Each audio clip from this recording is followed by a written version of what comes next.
Abra sua Bíblia no Salmo de número 76. Como eu estava com saudade dos Salmos. Salmo 76. O conhecimento de Deus. O conhecimento de Deus. Ao regente do coral, Salmo de Asaf, para ser acompanhado com instrumentos de cordas. Deus é honrado em Judá, grande é seu nome em Israel. Jerusalém é onde ele habita, o monte Sião é seu lar. Quebrou ali as flechas flamejantes do inimigo, os escudos, as espadas, e as armas de guerra. Tu és glorioso e mais majestoso que os montes eternos. Os inimigos mais valentes foram saqueados e jazem no sono da morte. Nenhum guerreiro foi capaz de levantar as mãos. Quando os repreendeste, ó Deus de Jacó, cavalos e cavaleiros ficaram imóveis. Não é de admirar que sejas tão temido. Quem pode permanecer diante de ti quando irrompe a tua ira? Dos céus pronunciaste tua sentença, a terra estremeceu e se calou. Tu te levantaste para julgar, ó Deus, para salvar os oprimidos da terra. A rebeldia humana resultará em tua glória, pois tu as usas como arma. Façam votos ao Senhor seu Deus e cumpram-nos. Todos paguem tributos àquele que deve ser temido, pois ele acaba com o orgulho dos príncipes e os reis da terra o temem. Esta é a palavra do Senhor. Mães, prestem atenção. Imaginem esta cena. O país está em guerra. Norte e sul, do mesmo solo pátrio, lutam entre si. Cada lado achando-se mais dono da verdade que o outro. A batalha está sangrenta, centenas de jovens soldados já foram mortalmente alvejados pelas balas dos revólveres, garruchas, pistolas, espingardas, rifles, canhões, armas empregadas nesta guerra brutal. Mães, saibam que ao final do conflito terão sido mortos 750 mil soldados. E um número indeterminado de civis. Sim, nós estamos falando da Guerra Civil Americana, que durou de 1861 a 1865. A situação está trágica. Jovens mortos em batalha precisam ser rapidamente repostos nas trincheiras da guerra. E essas, entre aspas, peças de reposição, que ocuparão o lugar de soldados já mortos, terão que sair do seio das famílias. Essas peças de reposição serão os filhos pelos quais pais e mães tanto oraram, pediram a Deus, quando os tiveram, cuidaram de criá-los com tanto amor, com tanto carinho, e o número de mortos em combate não para de crescer. Seu filho então é convocado pelo exército. Ele vai combater, ele vai lutar na guerra. Para você ter uma ideia, durante a guerra de secessão, a guerra de separação, lá nos Estados Unidos, quando as tropas voltavam para o quartel após uma batalha sem baixa, sem mortes, os soldados escreviam numa grande placa a seguinte inscrição: 0K, 0 killed, 0 mortos. E foi daí que surgiu a expressão 0K, ok, que quer dizer que está tudo bem. Mas ficará tudo bem, tudo ok com seu filho que vai para a guerra? E você, mãe, é crente dedicada. Mas você sabe que seu filho ainda não deu provas de uma fé genuinamente salvadora. Enterrar um filho será doloroso o bastante. Agora, enterrá-lo descrente será ainda mais indescritivelmente pior. Você então, mamãe, não para de pensar: e se meu filho morrer lá na guerra? Meu Deus, salve meu filho, salve meu filho. Não deixe meu filho morrer lá na guerra, não deixe meu filho morrer sem Jesus. E aí você vai ajudá-lo a arrumar a mala. Mala esta que depois de pronta, será empunhada pelo filho e ele seguirá para o combate. Enquanto você ajuda o filho a arrumar a mala, você ora muito. Você está orando e chorando. Você ora, você chora, e você revisa com seus filhos os tópicos do Evangelho de Jesus Cristo. Aí você tem uma brilhante ideia, mamãe. Você pega uma Bíblia, coloca numa sacola e deposita essa Bíblia no fundo da mala, debaixo das roupas. Seu filho se despede, te dá um beijo, e você o assiste sair pela porta da frente, pensando: meu Deus, será que ele voltará? Meu Deus, traga meu filho de volta. Enquanto você o vê sumindo no horizonte. Salve meu filho, revele-se ao meu filho. Salve meu filho em Cristo Jesus. Seu filho chega no campo de guerra. No olho do furacão da guerra, a única coisa que preocupa seu filho é a sobrevivência. Ele tem que matar para sobreviver. O objetivo dele é ganhar a guerra e voltar logo para casa, vivo. E o garoto, até então, não dá muita atenção para a conversa que vocês tiveram antes da partida. Aliás, esse moço não dá a mínima atenção à Bíblia que você, mamãe, carinhosamente, com muita oração, depositou no fundo da mala dele. Mas você continua em casa orando muito, regando suas orações com lágrimas de fé. E aí no campo de batalha, seu filho leva um tiro no braço direito, e isto lhe custa o braço. Tiveram que amputar o braço dele, sobreviveu sem o braço direito, e ao mesmo tempo foi capturado pelos soldados inimigos. Ele se lembra da Bíblia. Ele pega a Bíblia no fundo da mala, começa a ler a Bíblia, e tomado de convicção pelo pecado dele, ele se arrepende e crê para a salvação em Cristo Jesus. Glória a Deus. Gente, essa é uma história real. É a história do Major Daniel Webster Whittle e da mãe dele.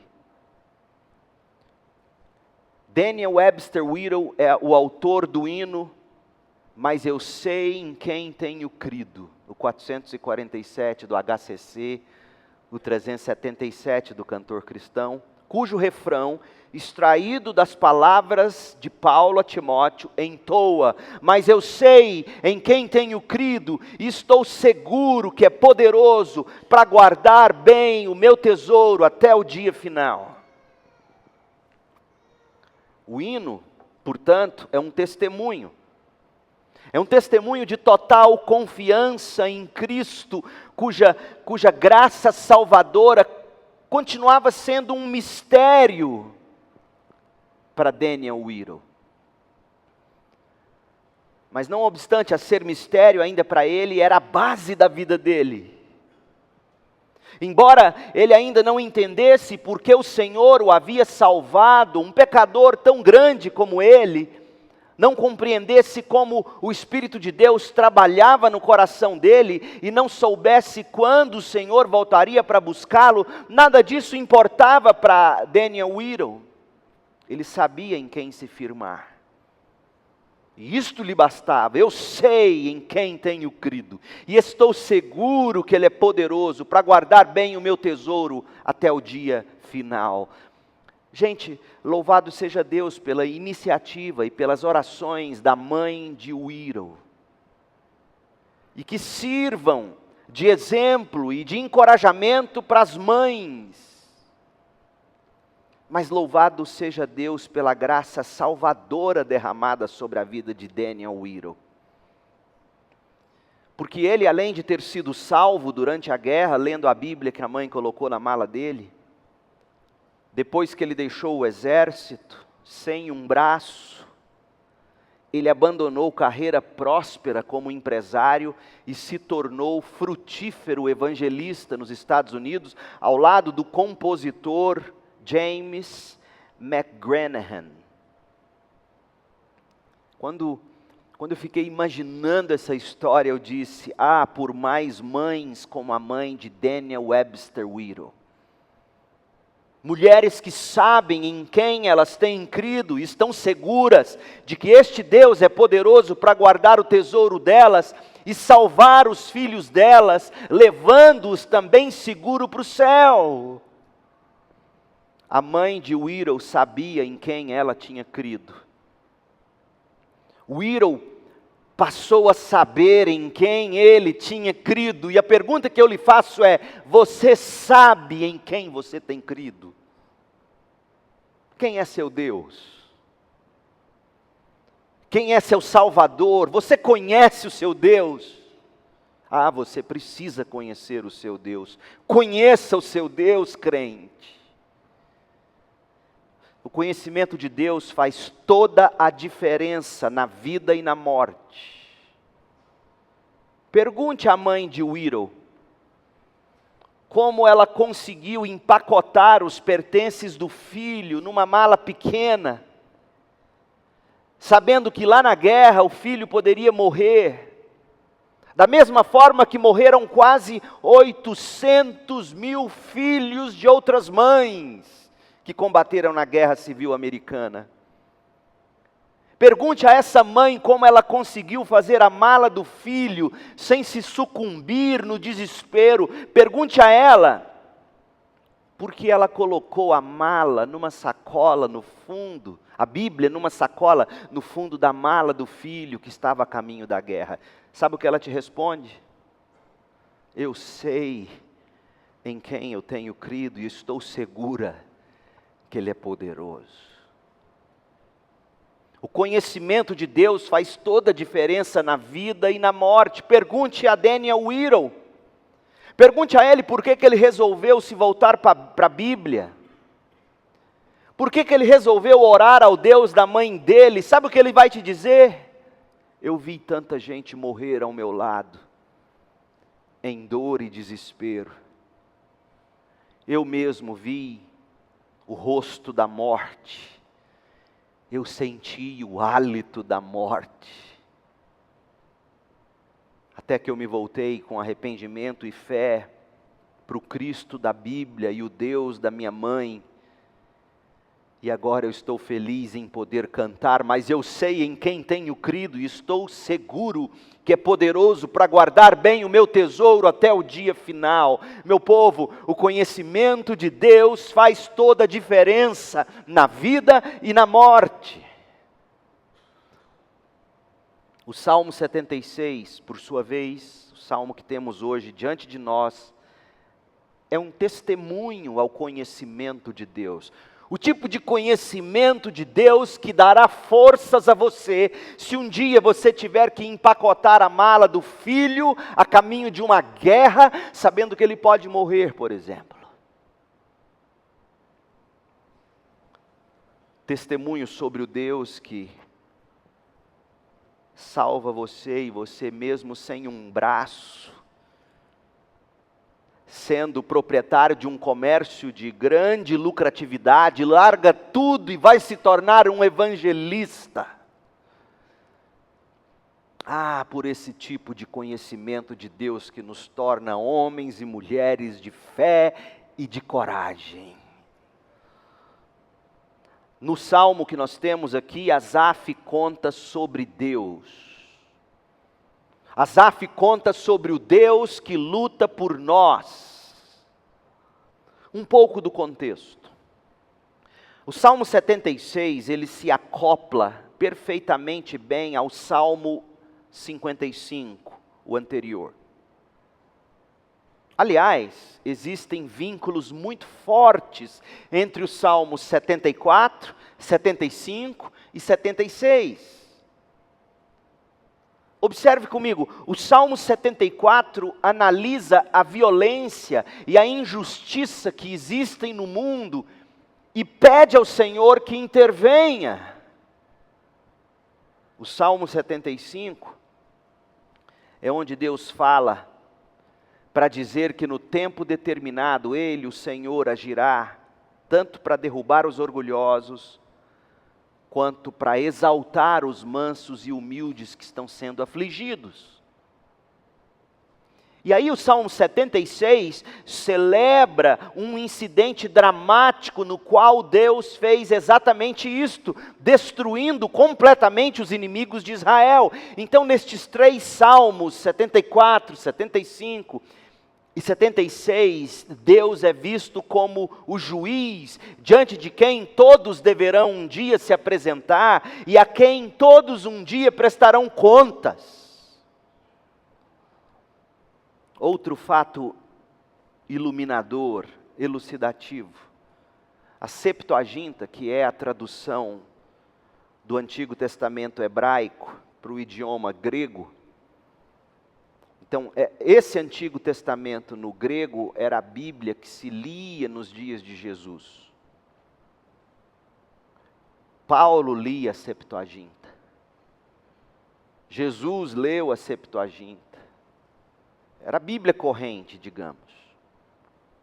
A Septuaginta, ela acrescenta ao cabeçalho do Salmo 76 a seguinte inscrição, que diz assim: para os assírios. E esta inscrição é interpretada como uma referência a Senaqueribe, o rei da Assíria, que invadiu Judá no ano 701 a.C., e que assistiu o próprio Deus destruindo 185 mil soldados, conforme a gente lê em Isaías 37, de 21 a 38, Ezequias, o rei de Judá, ora pedindo livramento às tropas assírias ao redor de Jerusalém para destruí-la. Já tinham destruído o reino do norte, Israel, e agora acabariam com o reino do sul, Judá. E em resposta à oração de Ezequias, em Isaías 37, Deus deu vitória ao povo de Judá.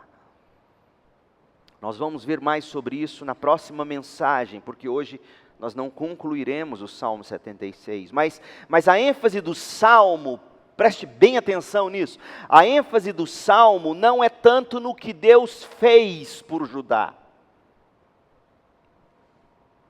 A ênfase do Salmo, o destaque do Salmo é para quem Deus é. Quem Deus revelou ser durante esse maravilhoso livramento. O tema do Salmo 76, portanto, é o conhecimento de Deus. O conhecimento do Deus que luta por nós, o seu povo. E isto nós podemos enxergar na própria estrutura do Salmo. O Salmo pode facilmente ser dividido em 4 partes, bem na junta dos ossos que aparece cada um dos 4 particípios passivos. É uma forma hebraica, o nifil, o rifil, que vai descrever aspectos do caráter de Deus. Então, por exemplo, olha aí no seu Salmo, verso 1, diz que Deus é conhecido, honrado, e aí descreve por quê. No verso 4 diz que Ele é glorioso, majestoso, e aí descreve por quê. No verso 7 diz que Ele é admirável, temível, e aí descreve por quê. E no verso 11 diz ainda que Ele é temível, e diz por quê.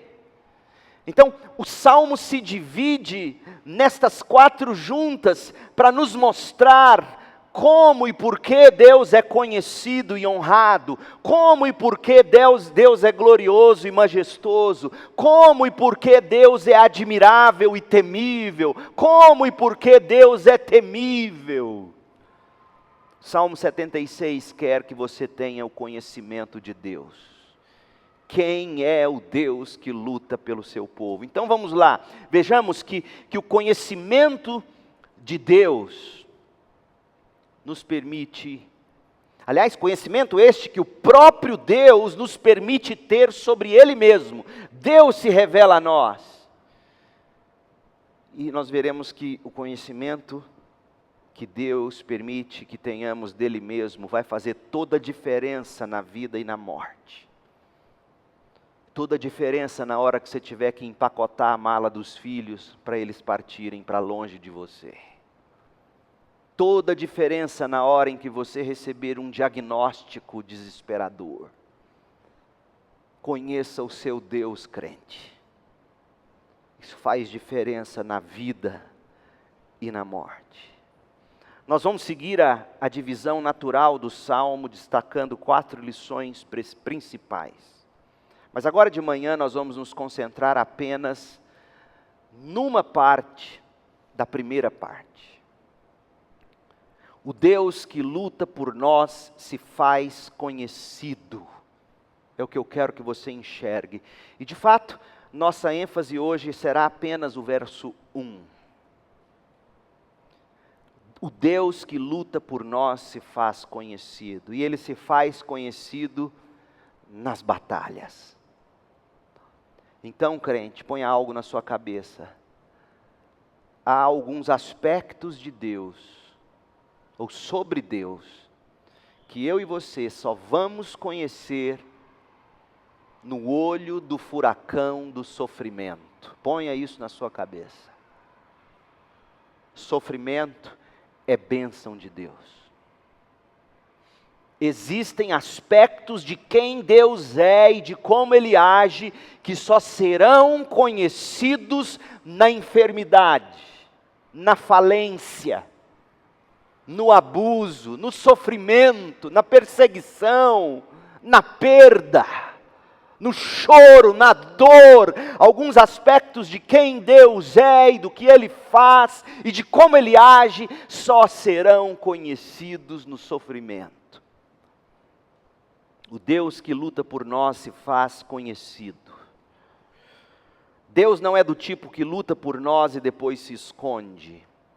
Deus não é o Thor, que vem à terra, salva a terra e volta para o seu país de origem. E também não é do tipo Thor que quando vem e fica barrigudo de tanto beber cerveja. Esse não é Deus.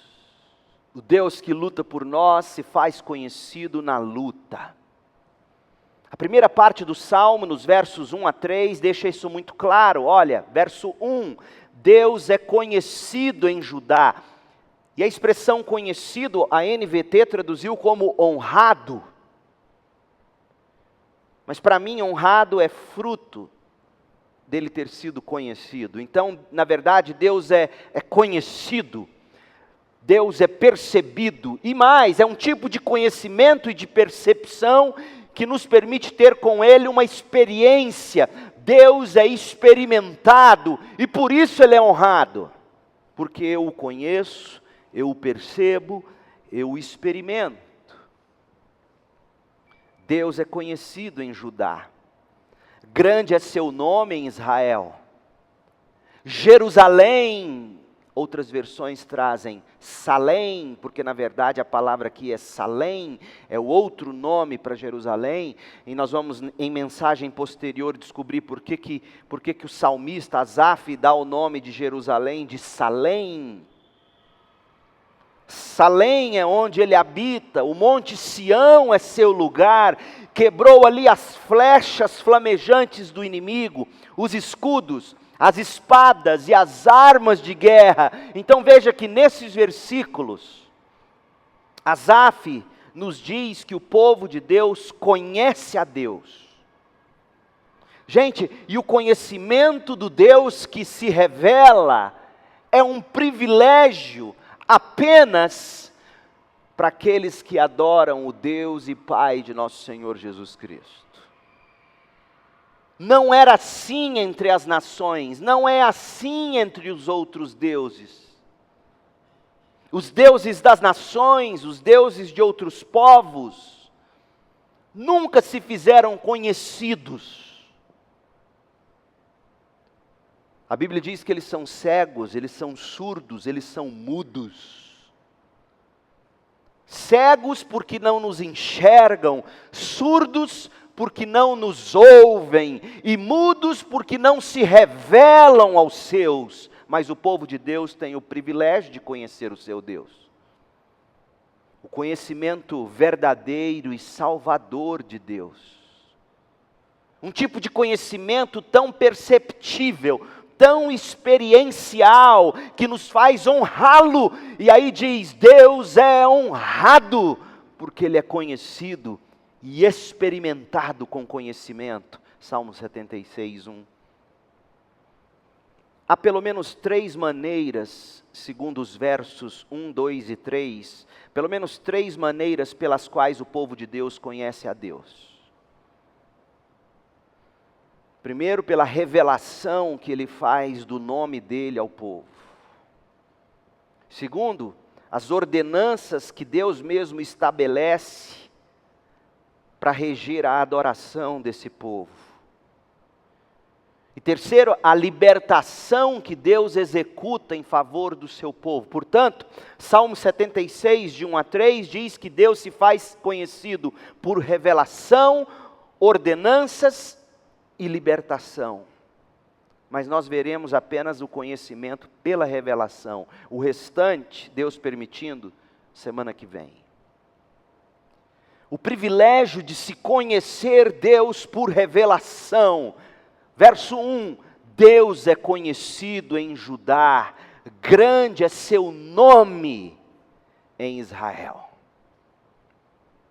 Aí você tem que perguntar, se você é um leitor inteligente, sábio da Bíblia, por que Ele é conhecido em Judá?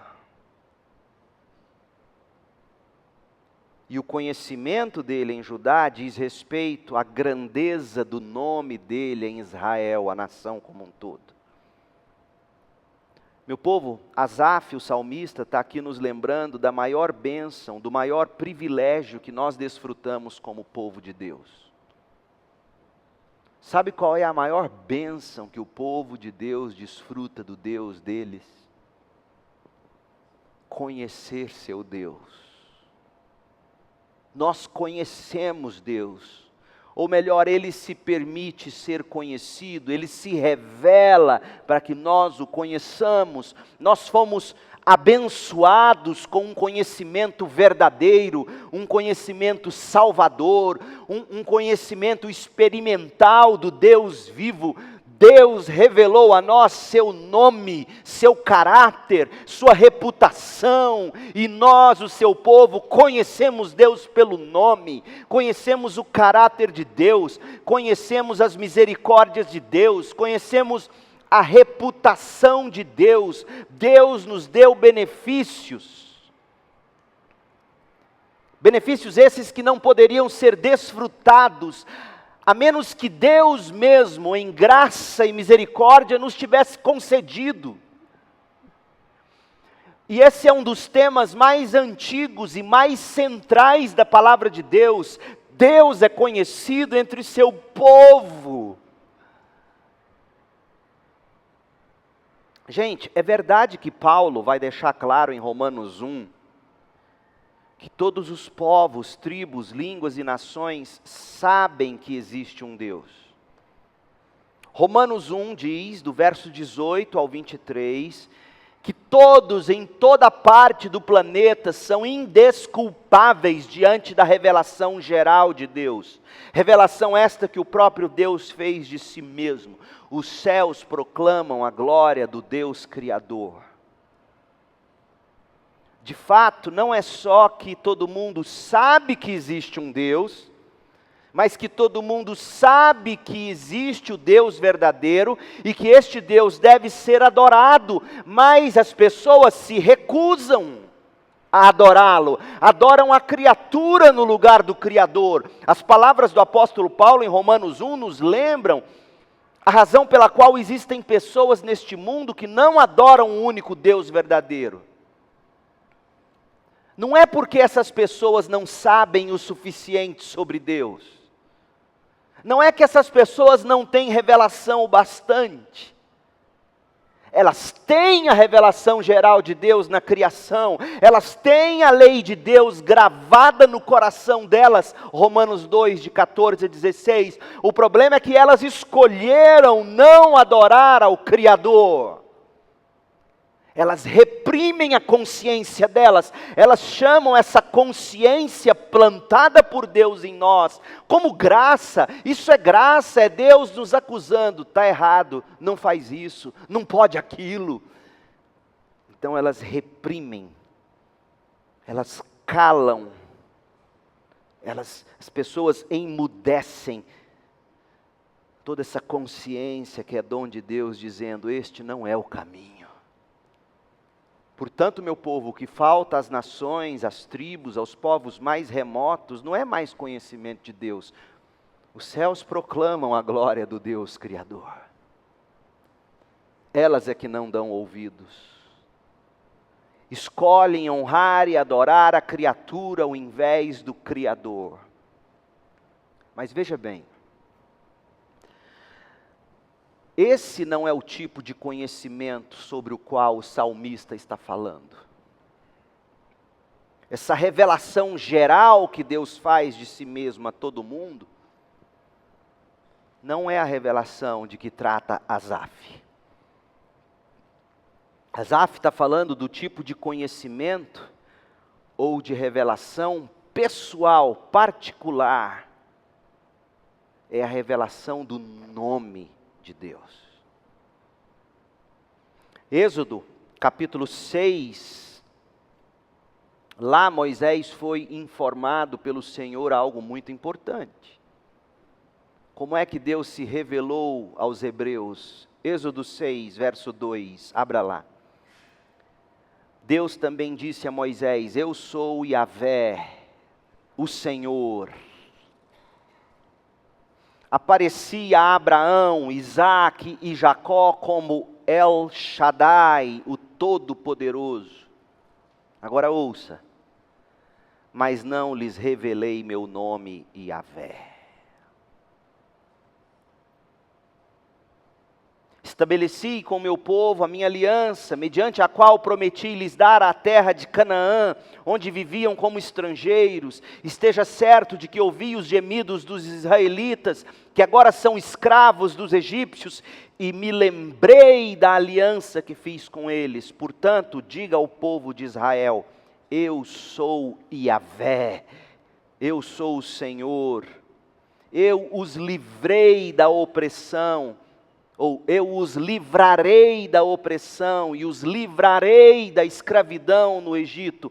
Eu os resgatarei com meu braço poderoso e com grandes atos de julgamento. Eu os tomarei como meu povo e serei o seu Deus. Então, vocês saberão que eu sou Yahvé. Quando o nome Senhor aparece na Bíblia com todas as letrinhas em maiúsculo, é o nome de Deus, Yahvé, seu Deus que os libertou da opressão do Egito. Gente, esta é uma passagem bíblica muito interessante, para não dizer intrigante. Por quê? Porque Moisés ouviu Deus dizer que Deus não se revelou pelo nome Yahvé ao povo dele. Mas se você olhar para trás, lá em Gênesis, você vai descobrir que desde os primeiros capítulos de Gênesis, Deus já se revela como Yahvé, ou Senhor, com todas as letras em maiúsculo. Deus se revelou como Yahvé a Abraão, Isaque e Jacó. Então, o que nós temos aqui em Êxodo 6, quando Moisés ouve Deus dizer, mas eu ainda não revelei meu nome, é uma contradição? Não, o texto explicou. O que Deus estava dizendo a Moisés era o seguinte: eu disse ao meu povo o meu nome, eu disse que eu me chamo Yahvé, mas eu ainda não agi como Yahvé. E há uma diferença entre saber que meu nome é Yahvé e ver Yahvé em ação. Por isso que Êxodo 6 vai dizer, eu resgatarei, eu tomarei vocês como meu povo, eu serei, eu libertarei. Então, Êxodo 6, verso 7, vocês saberão que eu sou Yahvé. O grande êxodo do Egito não serviu apenas como evento de redenção, de libertação, onde o povo de Deus foi tirado do cativeiro da escravidão. Não, o êxodo serviu como revelação também. Revela-se no êxodo o poder de Yahvé para salvar e resgatar o seu povo, tomar para si o seu povo. Uma coisa é você saber que Deus se chama Jesus Cristo. Outra coisa bem diferente é esse Cristo se revelar na sua vida como seu Salvador e Libertador. É ou não é? O salmista, no Salmo 76, estava dizendo a mesma coisa. O salmista está dizendo no verso 1, no verso 2, no verso 3, o seguinte: no dia em que vimos Yahvé, o mesmo Yahvé que libertou os egípcios com poder, os hebreus, aliás, dos egípcios, o mesmo Deus que os libertou com poder, no dia em que vimos Yahvé libertando Judá do cerco dos assírios liderados pelo rei Senaqueribe, no dia em que vimos Deus nos libertar, nós conhecemos o grande nome de Deus. Então, o conhecimento de Deus, meu povo, não passa apenas pela informação de que Ele se chama Yahvé ou Jesus Cristo, passa pelo experimento, por esse Deus que age por você, em você e através de você, e na medida em que você conhece esse Deus em ação na sua vida, você pode dizer como salmista, Deus é conhecido em Judá. A grande libertação das guerras de Senaqueribe, seu temível exército, cercando Judá, mais uma vez deu a Deus a chance, a oportunidade de revelar-se poderosamente libertador. O significado do nome Senhor tornou-se diferente para Ezequias. Ezequias, o rei que orou pedindo a libertação de Judá, seu povo, Ezequias conhecia o nome de Deus. Ezequias sabia que esse Deus poderoso, Yahvé, libertou os hebreus do Egito. Mas Ezequias ainda não tinha, de alguma forma, provado tanto poder em ação em favor do seu povo. E aí Deus se revelou conhecido.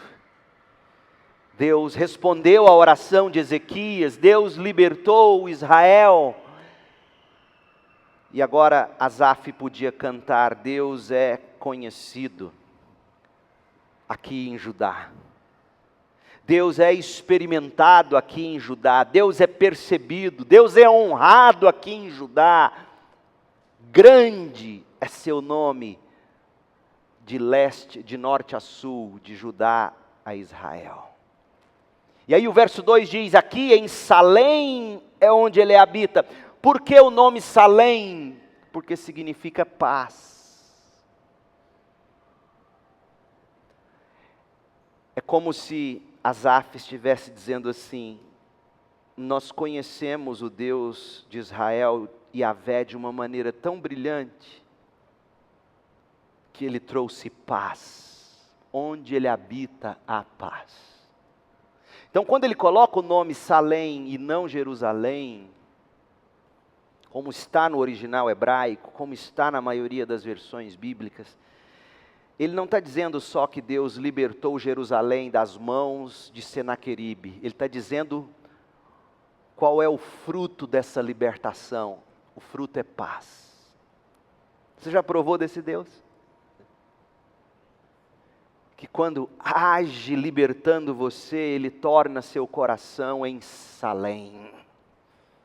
Paz. É onde Ele habita, o monte Sião é o seu lar. Ele quebrou as flechas flamejantes do inimigo, os escudos, as espadas e as armas de guerra. Esse tipo de conhecimento que nos faz honrar, adorar a Deus pelo que Deus se faz conhecido, percebido, experimentado, acontece ainda hoje. Você lê a Bíblia, mas conhece, mas um dia de forma especial você leu e o Espírito de Deus acordou o seu coração e aí você diz assim, eu nunca vi isso antes. Já teve essa experiência? Você ouve o seu pastor pregar e diz, meu Deus, eu nunca tinha enxergado isso antes. Eu não tinha percebido isso até então. E aí então, quando isso acontece com você, e você não apenas tem esse esclarecimento, mas é um tipo de esclarecimento que vai produzir em você libertação do seu pecado. Porque esse é o conhecimento que salva, é o conhecimento que te faz dizer não para o pecado, arrepender e crer para a novidade de vida. Não é só uma informação bonita, que Deus me livre de ser um pregador que traz informações bonitas e interessantes. Eu não quero ser o tipo de pregador que faz você ter novas sacadas do texto bíblico. Eu quero ser do tipo que é instrumento de Deus para fazer você entrar no texto e enxergar e dizer, meu Deus, de uma forma que te encante tanto com Jesus, que você fala, eu não posso ser o mesmo. E aí quando você tem essa experiência com o Deus e Pai do nosso Senhor Jesus Cristo, você pode parafrasear o Salmo 76:1 e dizer assim, Deus é conhecido, Deus é honrado, Deus é percebido, Deus é experimentado, não em Judá, onde lá no início foi que Ele agiu, mas no meu coração. Deus é conhecido no meu coração, Deus é percebido no meu coração, Deus é experimentado no meu coração, Deus é honrado no meu coração, grande é o seu nome, não em Israel, grande é seu nome na minha vida. Ou talvez você tenha tido a resposta de oração, uma oração que você fez mesmo sem esperança, mas Deus agiu, e você diz, Deus é honrado na minha vida, Deus é honrado no meu coração, Deus é honrado na minha família. É isso que o salmista está dizendo. Asaf está dizendo, quando vimos o modo como Deus nos respondeu, quando vimos a forma como Deus agiu, respondendo à oração de Ezequias, matando 185.000 soldados da Assíria, nós conhecemos por experiência própria, que Deus é Senhor, Deus é Yahvé, Deus é grande, Deus é temível, e é este tipo de conhecimento para o qual Deus te chama a ter nesta manhã, crente.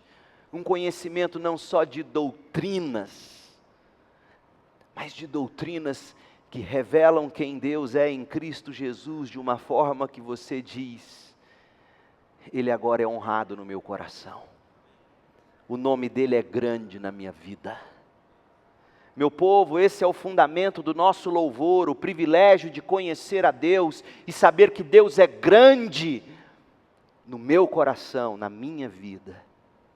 É isso que você tem que cultivar na leitura da palavra de Deus. Quando você vai para a palavra de Deus, você tem que dizer: Senhor, revele-se a mim, revele-se grande, dá-me fé para crer com o coração, agradecer, louvá-lo. Deus, revele-se.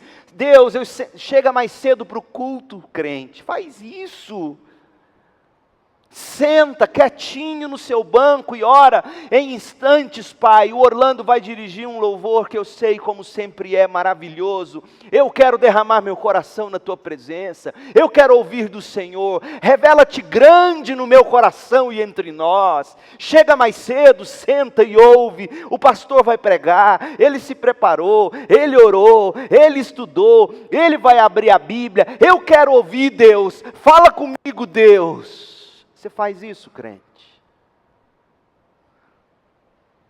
Ou você está pensando no frango que você tem que refogar antes de comer? Mais importante do que seu almoço é a palavra de Deus, crente. Mais importante do que a vida é a palavra de Deus. Crente, leia a Bíblia com essa expectativa: Senhor, revela-te a mim, não apenas conhecimentos em palavras, mas que essas palavras, que o Teu Espírito as utilize para penetrar meu coração, transformando meu coração e a minha vida. Pense, por exemplo, no livro do profeta Ezequiel. São 48 capítulos em Ezequiel, e mais de 30 vezes o profeta diz que o povo veria Deus agindo, e aí ele diz a frase, mais de 30 vezes aparece essa frase em 48 capítulos. Saberão que eu sou o Senhor. Eles veem Deus agir, eles percebem Deus agindo, eles experimentam a ação de Deus, e saberão que eu sou o Senhor. Você sabe que Deus é o Senhor? Ou é só um conhecimento intelectual? Você se lembra de Jó? Jó, após tudo que Deus fez, o patriarca pôde então responder, Jó 42:1, antes eu te conhecia de ouvir falar, agora meus olhos te veem. Seus olhos enxergam o Senhor? Ou você entra e sai do culto e ouve ouvir falar de Deus? Você lê a Bíblia e você enxerga o Cristo com seus olhos da alma? Ou você ouve falar sobre Deus? Você se lembra da oração que Paulo fez pelos Efésios no capítulo 3, verso 18? Ele pediu que por meio da fé os efésios, pela obra do Espírito Santo, pudessem conhecer, compreender a largura, o comprimento, a altura e a profundidade do amor de Cristo. Você conhece esse amor, crente? Que vocês, diz Paulo, experimentem esse amor, ainda que seja grande demais para ser inteiramente compreendido. Então vocês serão preenchidos com toda a plenitude de vida e poder que vem de Deus. Esse é o coração da verdadeira religião. E é aqui que o salmista começa, Salmo 76:1. Deus é conhecido em Judá, grande é seu nome em Israel. Deus é conhecido em Judá porque foi lá em Judá que Deus agiu realizando grandes obras de libertação. Deus é conhecido no seu coração, libertando você da escravidão do pecado. Deus é grande, o nome dele é grande em Israel. Deus é conhecido de sul a norte. Deus é conhecido no seu coração. E esse conhecimento de Deus no seu coração se espalha para o seu cônjuge, para os seus filhos, para os seus pais, para a sua família, para o mundo ao seu redor. A primeira coisa que a gente vê é que Deus se revela ao seu povo de uma maneira em que eles percebem, provam, experimentam e descobrem que Ele é grande. E hoje, nos últimos dias, Deus se revelou a nós pelo Filho Jesus Cristo. João 1,14 diz que o Verbo se fez carne, carne e osso, habitou entre nós, cheio de graça e verdade, e vimos sua glória. Você já viu a glória de Cristo? João vai dizer no verso 18 que ninguém jamais viu a Deus, mas o Filho único, que mantém comunhão íntima com o Pai, o revelou. Você quer ver Deus? Olhe para Jesus, conheça Jesus, a beleza de Jesus, de uma forma perceptível, de uma forma profunda. Esse conhecimento de Deus em Cristo vai fazer toda a diferença na vida e na morte. Quando Deus se revelar a você, não apenas informando que o nome dele é Jesus Cristo, mas quando você sentir o poder desse Cristo que te salva, que te santifica, que te liberta, que te resgata, que te coloca novos afetos, novos desejos, quando você perceber isso, sentir isso, você vai dizer: grande é seu nome. É grande para você? Eu espero que seja. E nós vamos encerrar cantando o hino, mas eu sei em quem tenho crido. Lembrando dessa mãe que, com fé, colocou a Bíblia no fundo da mala do filho. Mães, haverão momentos na sua vida em que você só vai conseguir dar passos para prosseguir, se você souber em quem você tem crido, se você conhecer seu Deus, não apenas na cabeça. Eu cresci na escola dominical, eu aprendi. Não, ótimo. Mas esse conhecimento tem que ser do tipo que impacta você. Vamos cantar? Vamos cantar com fé. E que Deus te abençoe com graça e paz, com conhecimento de Deus em Jesus Cristo. Cantemos.